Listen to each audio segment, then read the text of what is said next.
You're listening to another episode of Mr. Allard's Neighborhood. This is the place where you're entitled to Brad's opinion.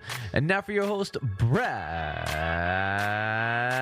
Allard.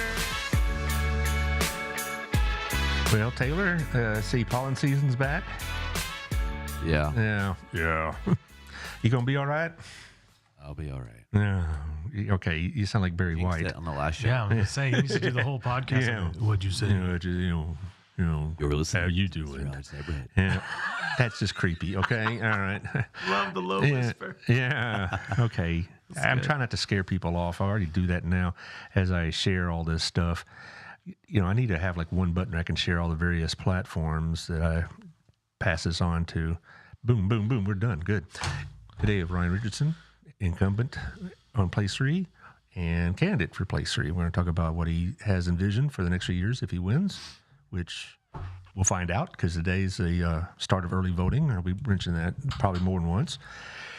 And, you know, what he sees as some of the strengths of BISD and some of the areas that could use a little work on. I'm sure that even from his position, he could see a lot of things more globally, and there's probably some things that they want to emphasize in the next 2-3 years. And I have some questions that some of y'all have brought to my attention. Some I, had on my own. I had a few questions.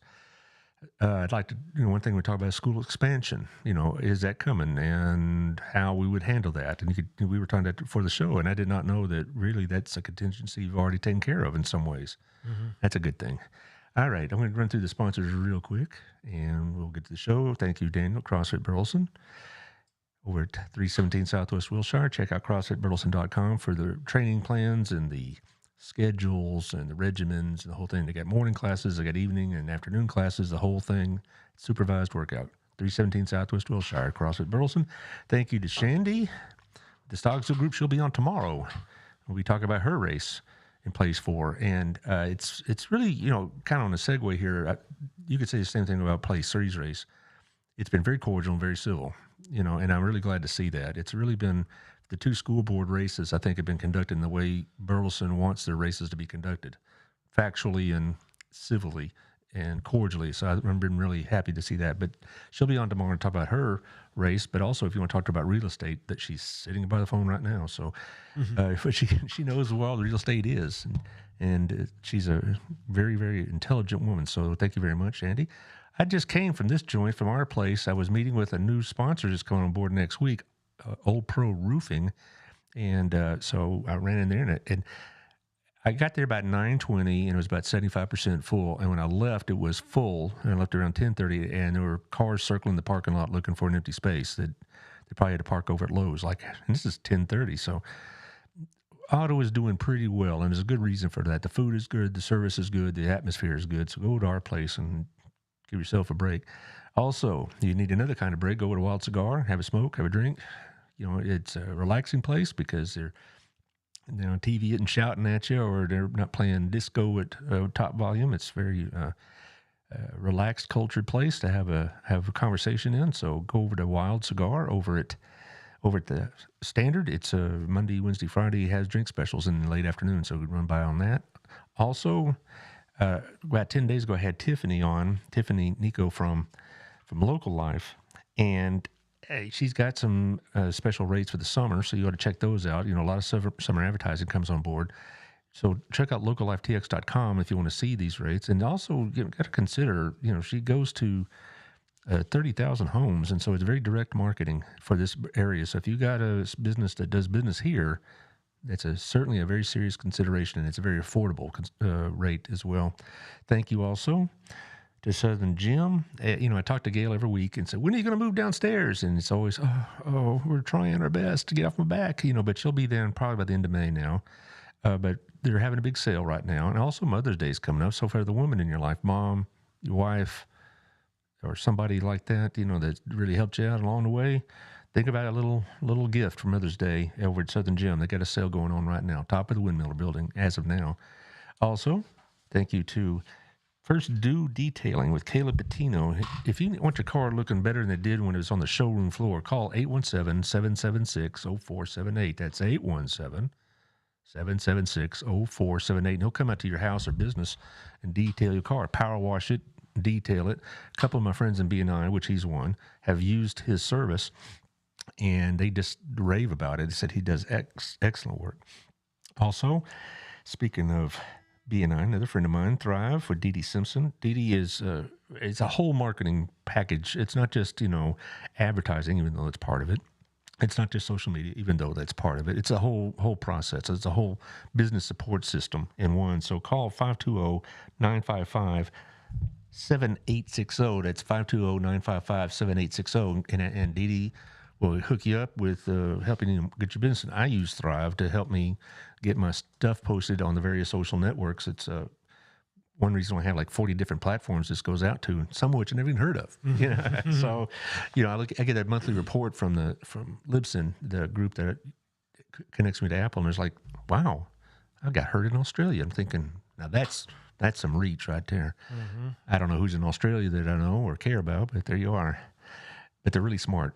Anyway, also, another BNI friend, Texas Farm Bureau, 682-804-0534. It's interesting because Melissa Harmon has been doing this for a little while, and I've had several people here and guests. And then the guy I was talking with, Old Pro, who deals with insurance, they said Texas Farm Bureau is the best group to work with. Mr. Duke said that last week, and Jennifer Woods at Harvest House has said that about Texas Farm Bureau is really good to their customers. And so find out what they're talking about, 682-804-0534. And our latest sponsor, Stop Restoration with Lisa and Morris Smith. If you have water damage of any kind, mold damage, that's the thing about it. Everybody in Texas should worry about mold. They need to have an inspection every now and then. And you have to be certified in this. You have to be a special certificate for this. It isn't like anybody can just put up a sign and come do it. It has to be a very arduous process, I understand, to get this certificate.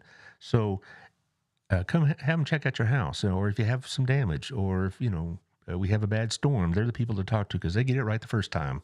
They got us quoting that at the BNI meetings. And I don't think we have any more nonprofit things coming up. I do know in May, I have Next Step and Crazy 8 coming up, and they have events coming up. I think there's one on May 13th for Crazy 8, but we'll get that up and running on the next show if we can. All right. Like I referred to earlier, I had Mr. Duke on last Tuesday, and I thought he had a really good show, and I appreciated his honesty and forthrightness about not just only his personal situation, but what he wants in the district and all that. Well, how would you answer the question? What do you think is the best things that we do as a district? Oh man, yeah. What I think we do best happens to be one of my favorite things. I think we do a really good job of trying to meet kids where they're at. And if you've been to any board meetings or watched any online, that's something that I say a lot. We need to meet kids where they're at, because I think it's important that we recognize that people have different bents, and we have different interests and different things that excite us and different things that motivate us. And so if we as a district are able to provide solutions that help kids explore areas of interest or compete in different areas, I think we're doing a really good job of that. I mean, in the last, since I've been on the board, we've done lots of things, like we've added archery and fishing and clay targets and all kinds of things to the sports offerings that we have. We have a fishing team. I think they're going to the state tournament. Yeah, Dr. Jimerson mentioned that at the State of Education summit that Gabrina put together.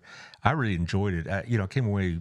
In fact, during the show, we're going to show that security clip. Yeah, we got it loaded up later in the show, and I came away impressed. Now, Jimerson, he's a great salesman, as all superintendents should be, because they need to sell their district. But I really believe that the last few years we've really been on the right track. Particularly with COVID. Now, you were on that board. Yeah, that was. I'm sure that was quite difficult and stressful, and I think you handled it about as well as it could be. I know there were some people that were kind of carping a bit, but I mean, that kind of situation, it was unimaginable. Yeah, I mean, one of the things I love most about the team we have at the district, that's my other board members and the admin that we have, is, man, we really take time to digest a plan and try to find the best solution instead of just trying to find the fastest solution. And that's what you really like, especially with the security thing. There were lots of people wanting us to act right away, and I can completely understand why. That's something that you don't want to weight on you. That's a very heavy thing that you need to take seriously. And for a long time, we were walking through, what does it look like, contingency stuff, and well, what if this happens? Is this a good solution for that? If that, this, and that, and the other. And what came from that is this amazing, school security officer program that I believe could be the nationwide model. It would surprise me. I mean, really, it's a perfect model. The thing I like most about it is that the security officers want and love being there. Oh, you could tell on the video. Yeah, well, if you think about what they had been used to, if they're from, just a regular beat cop on the streets, I mean, people that are upset about them being there, coming to a place where parents and teachers alike and students are all so glad that they're there. Anyway, there's so many things I love about that program, but circling back to your question is, we really do a good job of meeting kids where they're at, whether that's the sports offerings I was talking about, whether that's, we upped our certifications for CTE certifications by 250% over the last 9 years, and offering those things in HVAC and plumbing and carpentry and all of those different things, so that kids that like to get outside and work with their hands can figure out, can get those certifications and then go to work and go do what they want to do and what stimulates them and what gets them excited to get up and do stuff in the morning. We're a district of innovation. Part of the reason why we wanted that designation from the state was so that we could provide instructors that were experts in their field. So, for example, if we want somebody to come in and teach coding, how many teachers that have an education, a master's, or a degree in education, had a coding class in that degree program? Probably not many. That's not to say that teachers don't know how to code. That's probably not. Well, I mean, that's probably not within their field of study.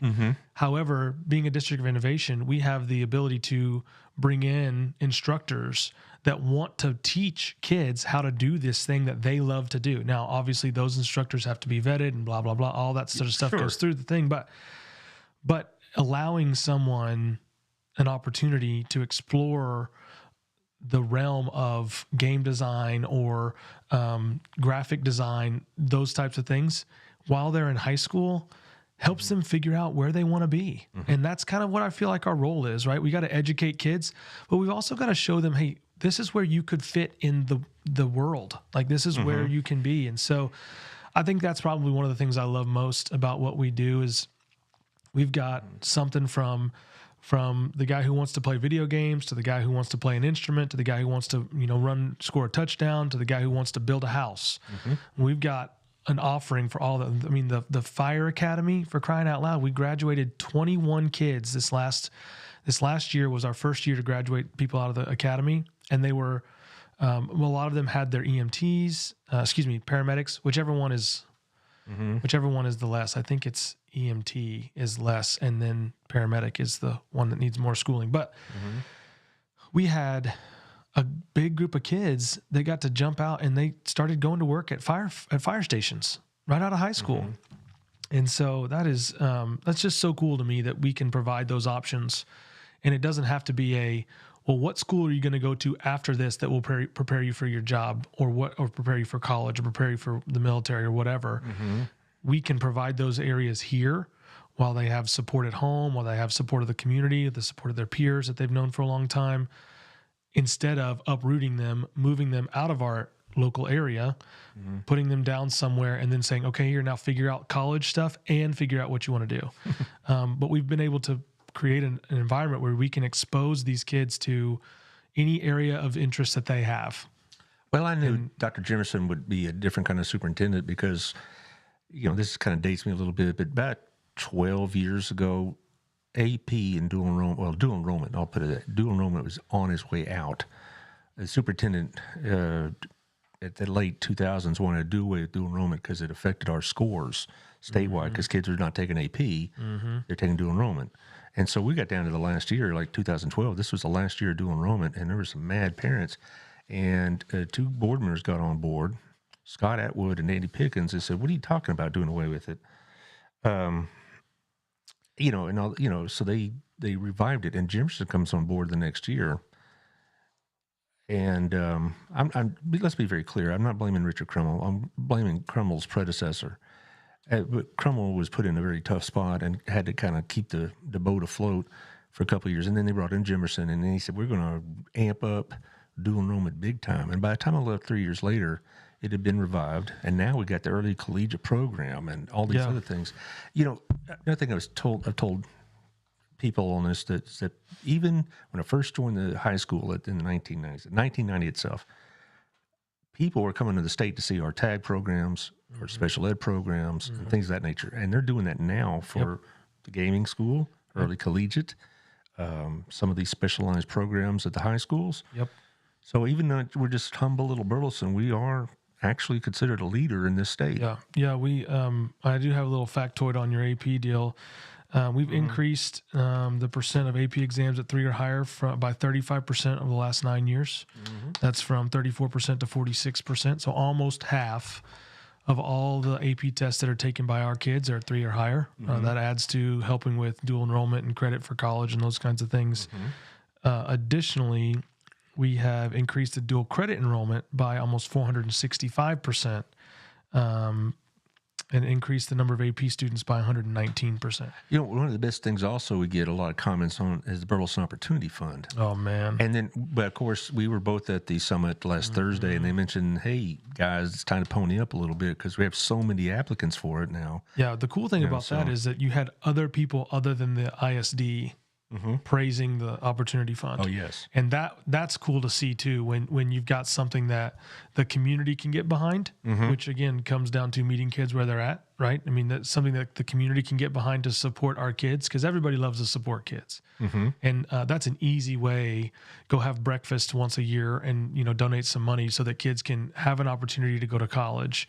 And, again, that's having the opportunity. That's not us saying. And I think the things that we're doing as far as the certifications are concerned and the fire academy and all those kinds of things, us providing those is a clear message to our community that says, look, we know not every kid's going to go to college, and that's fine. And not every kid's going to go, but not every kid's going to want to go. Right. You know, and that's fine. That's good. And we need to meet those kids also where they're at. But this Opportunity Fund for the kids who want to go to college, and if they see any barrier from getting into college and where they are now, the Opportunity Fund removes that. Right. I mean, so that's an awesome tool that we have in our tool belt as a community. That's not as an ISD, that's as a community, because you can put somebody in from the Opportunity Fund into Hill College and then on into Texas Tech, and they can be our teachers that stay here. They can be our nurses now that stay here. We can have them come through our schools, remove the barrier to college, put them in Hill College, and then put them in Tech later on with some scholarships also that we heard about at the State of Education. And then they can become our nurses at the hospitals. So we're growing our own here. You know, it's ironic you bring that concept of growing our own.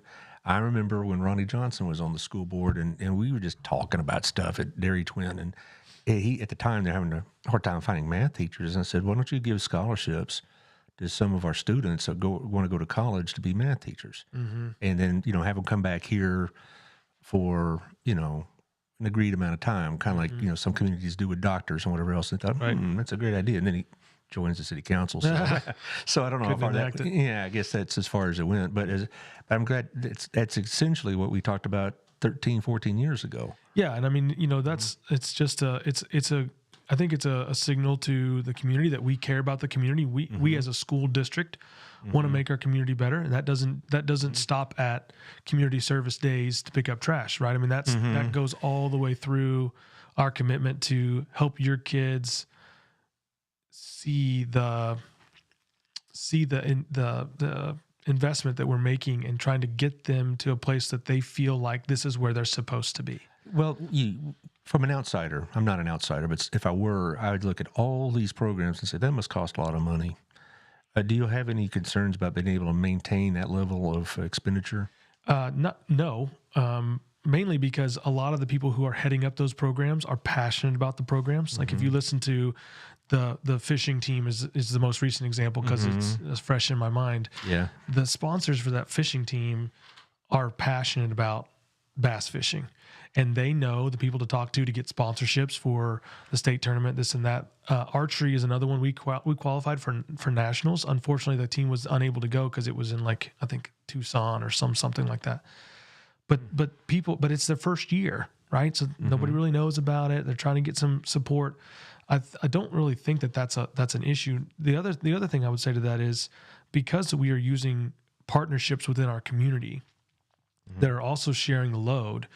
I don't think we'll have problems with doing that because it's a joint venture, and frankly, the cost as the programs grow, economies of scale start to take over, right? So you're servicing more kids, and it's costing less per kid than it does now, right? So as it grows and as it becomes more robust, then there's different funding sources for that. Well, of course, school funding is always a concern with the state legislatures involved and all that. I'm sure y'all watch that pretty closely.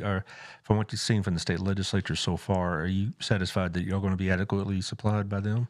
Yeah. Because one of the questions I bet you get is finances. Yeah. So here's the thing. I've been on the board for 9 years, and in that time, school financing has changed probably 12 times. Here's what my answer to that question is that the state's going to give us what the state's going to give us, right? And so we can affect that by electing our representatives that support us and that represent us in Austin. But at the end of the day, they're going to give us what they're going to give us. Now, our team at the school district, at the admin building, is going to do what they have done forever and ever, amen. And that's help us serve the most amount of kids in the best way possible with what we have, what we have to work with. The school district's done some things that I think have shown our desire to be fiscally responsible. We have an entire capital projects fund that we use for, like when we did STEAM Middle School and updated Old Fraser, all of that was from the capital projects fund. And that's money from oil and gas interests that come into a fund that we don't mess with until we need to do a capital project. Additionally, we saved the taxpayers a total of $73.3 million when we refinanced a bunch of our bonds that we had, and we did some repricing and refinancing and saved on interest over the life of those bonds, $73.3 million. That's pretty good. So the thing I love about the makeup of the board is you've got lots of people you've got half of us that are kind of dreamers and like, yeah, let's do this program. And the other half is kind of like, okay, well, what's it going to cost? And you got to have that balance right on the board. And I think that, I think that the state funding issue is only going to be resolved at the state level. And school districts are going to have to just deal with what the state brings down. So to answer your question, do I think we're going to be adequately funded from the state? There's lots of things I'd love to do that we're not going to be able to do because of the way that schools are funded, period. Right. Big picture. It's goofy, isn't it? Right. But I know that our team is committed to serving our kids, serving our community, continuing what we need to do to put them in the best position possible. And I have no doubt in my mind that we're going to be able to do that. Well, to me, I've said this to the school board candidates has been on my show. I've had, besides you and Mr. Duke, I've had Shandy, I've had Miss Owen, I've had Caleb Mitchell on. And I say this to all of them. To me, from the outsider, as a former teacher, the biggest problem I saw was large classes. That's a real problem for me because I'd have classes. I remember the class you were in for history. You were sitting at a table, not at a desk because, at a teter's table because you didn't have no desks. Well, and we all wanted to take your class because it was so good. Okay, whatever. But I remember one class about 3 or 4 years later, I had like 43 and it was in the lecture hall. And, that worked out okay, but, it's because of the nature of the class I was teaching. Advanced students tend to be a little less of a discipline issue. Right. But I'd go see some of my my friends teaching freshman English or algebra, and they're all just sitting on the floor, and I'm thinking, my God, Yeah. I think I don't know if I could have done it. Yeah. I totally agree with that. I mean, it's tough to manage the 3 kids I have at my house, much less having to, several groups of 22, 25, whatever the numbers are. And I don't disagree with you. I think that that we do our best again to manage our finances the way we can. And if there has to be a waiver for a school, or a class that is, not, it's 25 instead of 24 or 23 instead of 22, then I have approved those waivers. But at the same time, like I said earlier, when we offer so many more programs and we offer these things that people can get into, I've seen those waivers come down from kids being able to shuffle into this area or shuffle into this area or this program or that program or the schools of choice that we've talked about. Like, yes, a lot of those have helped alleviate those space problems. I hope so. I had Lindsay Bird on about 3 months ago, and she was explaining that to me. I thought, Yeah. that's a pretty good program. I had Randy Woolsey on in the fall, talk about CTE. Yep. Michaela Hill will send me guests. Yeah. And I had guests planned for Thursday, but oops, it kind of conflicted with the summit, so we passed. And I don't know if we're going to do it in May because it's a very, very busy time for everybody. But we'll be back on that schedule again. And I've learned a lot about what we do. And that's a testament to the team, right? I mean, we're finding different ways to help both serve kids and address the classroom size issues. I mean, and again, we're not creating these new programs to address the issue, right? That's a byproduct of that we've seen and noticed. And so even more reason to continue to do that. Well, here's also a lot of when I talk about problems in the schools, and I've brought this up many times on other shows with candidates and whatnot, or with the BISD people, so much of what is demanded of you by the state is non-negotiable. That's correct. And so you can't say, well, we're spending too much money on this. Well, talk to the state of Texas, brother, because that's what they're mandating. I think probably about full 40% of the budget is called for by state and federal objectives. Yeah, you're right. That's right.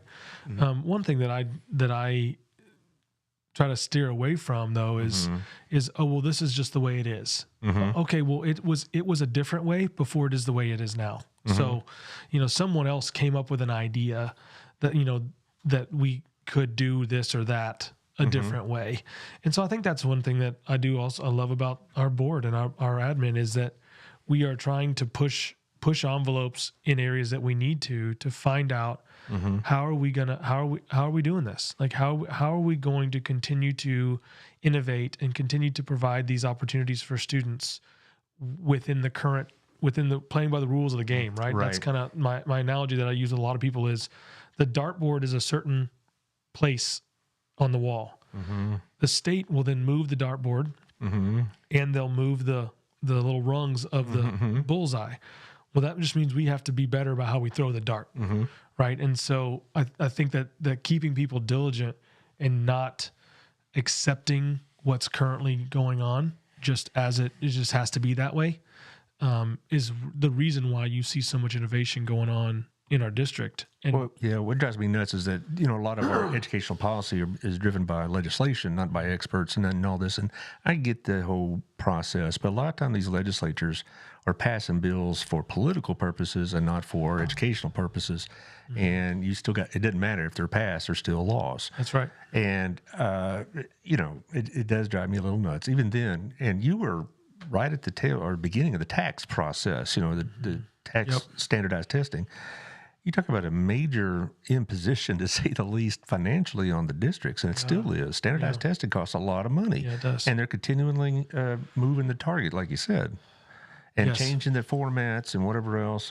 But you got to still pony up for them. That's right. And it's so I think sometimes people blame the schools, and sometimes they may have it coming, but the other times I think they don't understand. They don't have any option in this.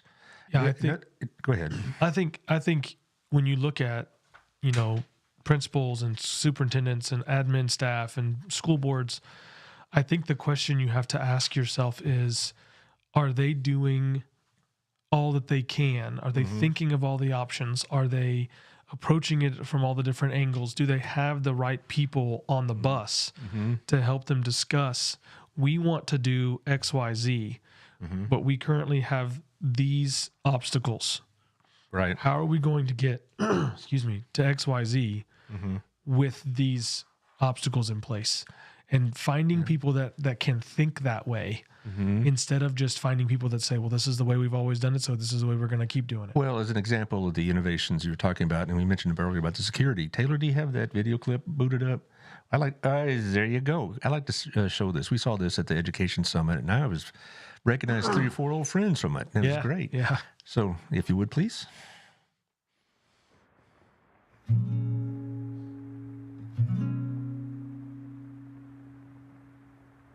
My name's Curtis Brannon. I'm Richard Morris. Cameron Pilgrim. Dietrich Jones. Officer Scott Bartlett. Gary Gray. Nick Grace. James Engel. Brad Schaefer. Officer Travis Brown. Nicholas Thorne. Casey Martin. Woody Holman. Brett McDonald. John Dana. Stacy Singleton. Jack Goldman. I'm the school safety officer for Klingscale Elementary. BISD's evolution in regards to safety is very innovative. I started as the first and only SRO, divided between a high school campus and a middle school campus. Since that time, the program has grown by a number of officers and will continue to grow this future school year. In addition, adding the SSOs to the elementary school, it just exemplifies and shows the district's initiative with regards to safety. It's good to be home. Safety is guarding the welfare and the health of these children. Providing a safe environment for students. The safety of the kids, the teachers, and the community. Safe place to learn and to teach for the students and the staff. Creating an environment of security. Doing my very best to keep my students and my staff at my school safe. That kids can come to school and feel safe, and parents can send their kids to school and know that they will be safe. Protecting the students, the teachers, the visitors. Safety in schools is paramount. This experience really has been unique in the sense that you really do get to see how students develop over time when they come in as freshmen, how they mature, just the changes people make as they grow. I mean, these are our kids. I'm a parent. I've had 2 kids come through and graduated from Burleson High School. It's, these kids are our families, our futures. It's everything. I didn't expect as much positive feedback as that we get. I mean, the first month that I was here, almost every parent that was coming in was, we're glad that you're here. We're glad to see that you're here. In this job, working for BISD at an elementary school, the kids are so nice to you, the parents, the teachers. I just love it. This position in itself is extremely important to make sure these kids make it home at the end of the day. Our main focus is to let the teachers teach and feel safe, and let the students learn and feel safe. But it's brought me so much joy.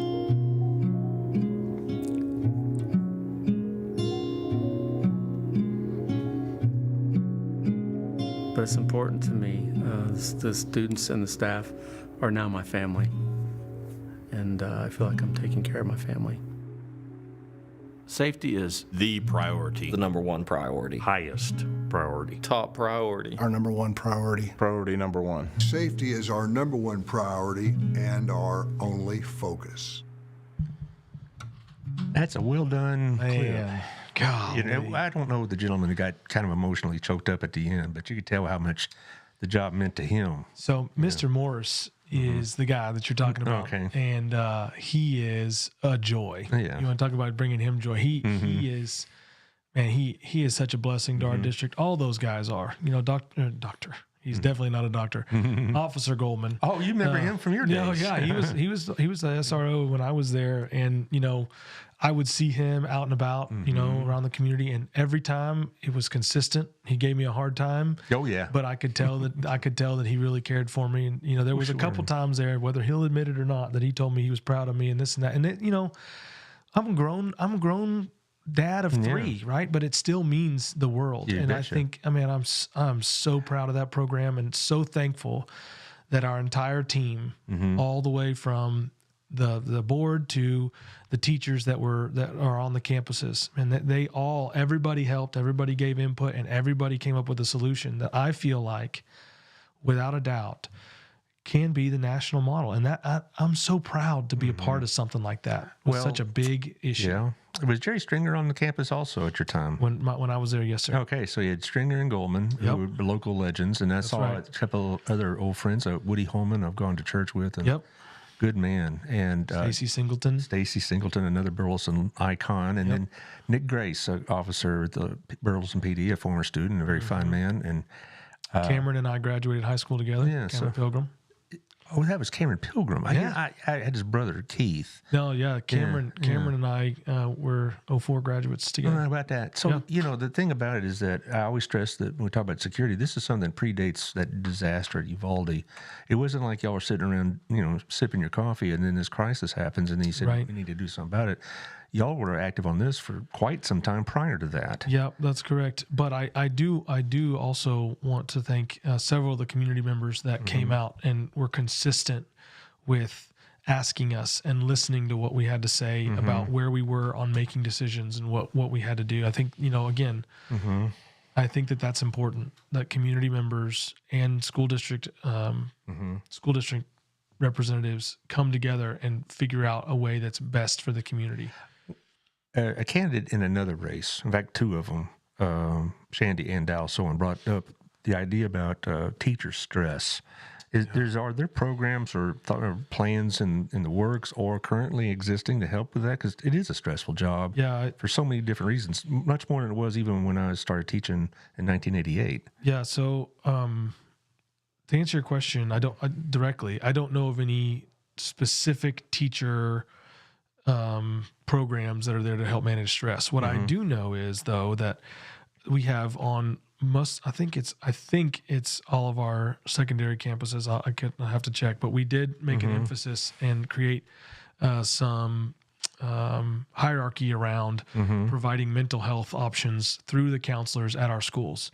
So there are individuals on campus for our students, right? To not, and this does not include like the counselor that's like getting your transcript ready, that kind of stuff. That devoted to the mental health issues that are prevalent today. How long has that been part of it? Because it wasn't part of it when I was there. It's been recent. I don't know how many years ago, but it has to be within the last 5 years or so. Because at the end of my tenure there, I said, I had friends that are counselors like Dave Brown, and they were like up to their eyeballs doing, schedules and all this other business, and they wanted to be there to deal with children's problems. Yeah. So I'm glad that we've we fixed it, but I'm glad we've addressed it. Right. So indirectly, I would have guessed that if a teacher's having a day, then they have some access. But I think teacher stress obviously is a nationwide issue. Yes, it is. And a lot of that is coming back and trying to get back into the swing of things from COVID.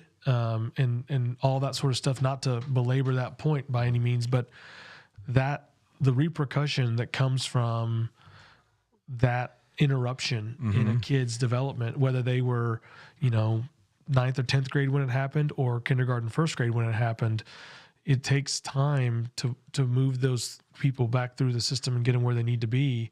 And I think that the teachers bear the brunt of that, especially great teachers who are the ones that are having the personal responsibility, thinking about it when they go home and thinking about it at dinner time, and those kids are their kids and that kind of stuff. So I think that's important. Well, and also had Caleb Mitchell on, as you probably remember from last week, and he didn't address that directly, but he addressed the overall atmosphere that he wants to create for teachers, that it's a good place to teach. Yeah. Because, salaries are what they are, and they're limited by budget and all that. There are other things besides just the paycheck that draws a teacher to a district. Yep. Facilities, technology, support, a big one, and those kind of things. And I know that in my tenure there, it depended on the leadership how much they were addressed. Okay. Yeah. And it depended on, like, I know Crummell and Jimerson were very focused on trying to create an environment for the teachers to teach and feel like, well, yeah, you can make $100 more a month down the road maybe, but we want to make it so that we're worth it here. Yeah. And that's always been an issue, is trying to create an environment that teachers can feel like they can teach. And I know the SRO program helps with that. Yeah. That's why I go back to my point about smaller class sizes. Right. But well, we had a program at the last board meeting. We had a conversation by Dr. Shirelli around the changes on the STAR test and the changes on the grading system for districts. And at the very end of that, the many members of the board and the staff, but especially from our seat, we wanted to make sure that they heard that the teachers and principals heard. We understand that things are changing, and we have your back. I mean, said from the board table, we understand and we have your back, because I think it's important. And again, something that we try to make sure that our teachers understand is that the joys that come with serving on this board, which are hearing, every meeting we have student recognition. So we get to hear about the band, the contest and the wrestling contest. And, when they have the SSIEP, the International Space Station experiments that come out, it's my favorite part. I got to ask you a question about that, though. Is it school board policy that Jimerson has to be in every picture? No, I don't think so. I don't think it is, but it's definitely common law. That's for sure. But ask him that and tell me where you got that question. I'll ask him. But we get to see these kids, and I mean, these kids. I think a couple years ago, my favorite experiment was, does concrete set the same way on Earth as it does in zero gravity? I mean, that has huge implications, right? I mean, but all that to say is that those are the joys that come along with serving on this board, is getting to see these kids get super excited about.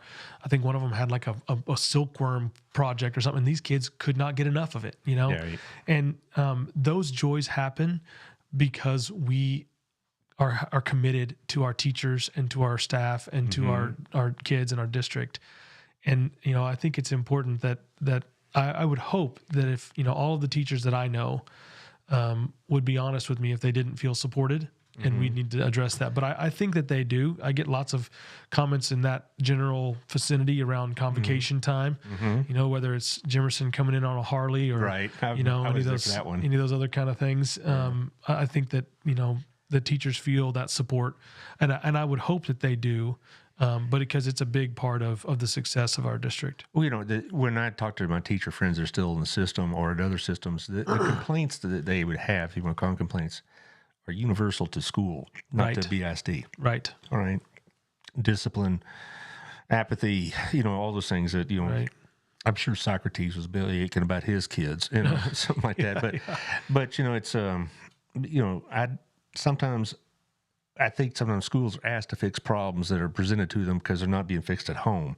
We talk about, teaching character and all this other stuff. It's like, if you raise a kid that's disrespectful to the parents, that's not going to automatically mean he'll be respectful to his teachers. They'll show up there too. Right. If you don't require your child to get up and go to bed and do this and do that, they're not going to be, concerned about their homework. I mean, and I think that's what some people, they gripe about schools, is because they're not fixing the problems that they themselves are not fixing. Well, and I think, that is very easily given as an excuse to be apathetic to, they're going to be how they're going to be. But at the same time, a lot of the teachers that I know that are currently working in the school district through, my kids' sports teams and this and that, those are the kids that they're trying to reach out to the most, right? I mean, how many examples have we heard of, this one teacher at this, in this one grade, took an interest in me and valued what I had to offer. And I was a punk kid, and didn't want that at the time, but man, what a life impact they left on me. And again, from a place of compassion and grace and love, our teachers are meeting kids where they're at. And because we have provided tools and programs for them to utilize, we're able to make those impacts in those kids' lives to get them to want to come to school, to get them to want to be respectful in the classroom, those kinds of things. And that's not carte blanche for everybody, but most of the conversations that I've had with teachers are, thank you for this resource because it helped me connect with this kid. Or thank you for this opportunity to learn about this thing, or whatever it was, because it helped me help this one kid in my class. And that's again part of the amazing benefits that we get as being on the board. Well, okay, let's talk about, we're coming close on time, but I want to talk about the personal aspect of being on the board. Do people come up to you, parents, I want to talk about primarily, do they contact you, call you on the phone, hit you up at church, hit you up at Walmart? Do they talk about it and say, oh, since I have you here, kind of like you're a doctor and have a pain? Right, yeah. So does that happen often? Yeah, I mean, often is relative, right? I mean, it happens a lot more than it used to happen because I was on the board. But I think, a lot of times when that does happen, they don't want an answer to the question. They want to be heard, right? And I totally understand that, and I totally get that, because once you start to offer the question that, or at least some sort of reference point for them to start to understand the complexity of that question, they understand how complex a question that it is. And they, like we talked about earlier, they start to understand, oh, well, you don't really have a whole lot of say in this or that matter. Now, I will say that is a big gauge for me on what we need to be prioritizing while we discuss things as a board. And I do know that we do a great job between the board members of saying, hey, I was talking to such and such at church, and they had an issue with this, that, or the other. Are y'all hearing the same thing? Because if we're all hearing the same thing from members out in the community, then that's a conversation we got to bring up with people that, at staff level or at admin level, those types of things. So to answer your question, yes, I do get those questions. Is it often? Not really.